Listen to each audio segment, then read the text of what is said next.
जब से यूपी में 9 विधानसभा की सीटों पर उपचुनाव घोषित हुए हैं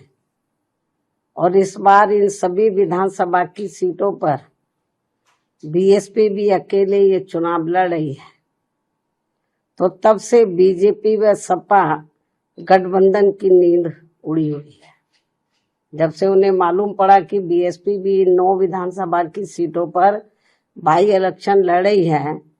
तो तब से बीजेपी व सपा गठबंधन की नींद उड़ी हुई है, क्योंकि बीएसपी ने यहाँ काफी समय से एक आदि उपचुनाव को छोड़कर अधिकांश उपचुनाव नहीं लड़े। तब से खासकर ये दोनों पार्टियां यानी कि बीजेपी व सपा तथा इनका गठबंधन अभी तक इन चुनावों में जो भी बाई इलेक्शन हो रहे थे, तो अभी तक इन चुनावों में अंदर अंदर आपस में मिल बांट कर ये चुनाव लड़ते रहे। लेकिन इस बार हो रहे उपचुनाव में जब बीएसपी भी मैदान में डटी हुई है, तो अब इन दोनों पार्टियों व इनके गठबंधन की काफी परेशानियां बढ़ गई है।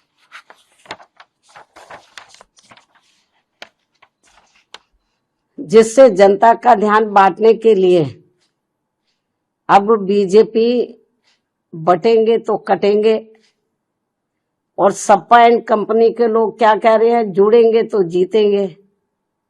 इन नारों को प्रचारित करने व इनकी पोस्टरबाजी आदि भी खूब करने में लगी है,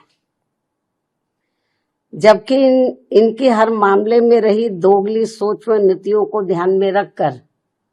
वास्तव में होना ये चाहिए कि बीएसपी से जुड़ेंगे तो आगे बढ़ेंगे व सुरक्षित भी रहेंगे। हालांकि प्रदेश में विकास व कानून व्यवस्था के मामले में